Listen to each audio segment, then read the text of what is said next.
अपराध बक्सर के संस्कृति, लोकतांत्रिक मूल्य, सामाजिक व्यवस्था और नैतिक मूल्यों को अपराध और माफियाओं ने पैर के तले रौंद दिया है। बक्सर सच्चाई के रास्ते छोड़ चुके हैं। बक्सर बालू माफिया, शराब माफिया, जमीन माफिया, इन माफियाओं को स्थापित कर चुके, स्वीकार कर चुके। ये धरती अब अपराध और माफियाओं की है, विश्वामित्र की नहीं। ये धरती महर्षि ऋषियों की और संतों की नहीं है। ये धरती की पूरी राजनीतिक व्यवस्था अपराधियों की चंगुल में। सारे अपराधी माफिया बक्सर को ही अपनी जमीन बनाते। जिसको इच्छा होती है अपनी राजनीति करने के लिए बक्सर की धरती को छोड़ने। नतीजा यह है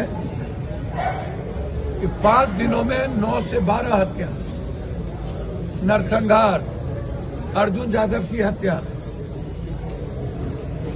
सिर्फ वर्चस्व के लिए।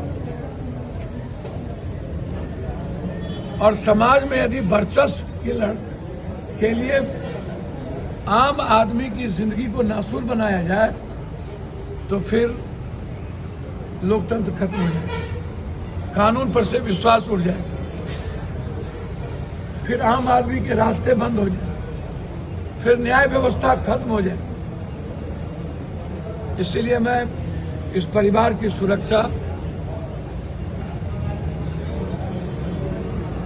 एसपीजी ट्रायल, जो लोग भी इसमें इन्वॉल्व, मनोरंजन पांडे के साथ 5 अन्य, उनको तकनीकी व्यवस्था के आधार पर सीसीटीवी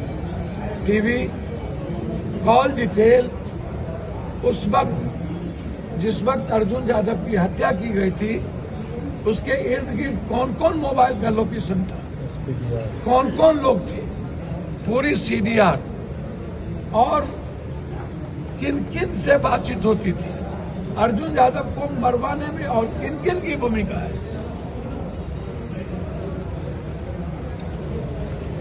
निश्चित तौर पर उन भूमिका को तलाशी जाए और इसमें जो लोग हैं उसमें उसको दंडित किया जाए। हमने एसपी साहब से बातचीत की, हमने डीएम साहब से बातचीत किया। डीएम साहब ने कहा कि उस रावण परिवार का लाइसेंस रद्द कर दिया गया। जितनी जमीन सरकारी हत्याएं थे उसकी जांच शुरू है। मनोरंजन पांडे और अन्य अपराधी पर अविलंब चार्जशीट देकर जो भी ऐसी घटना में संलिप्त है उसकी घर को कुर्की करके खत्म किया जाएगा, या हमें एसपी साहब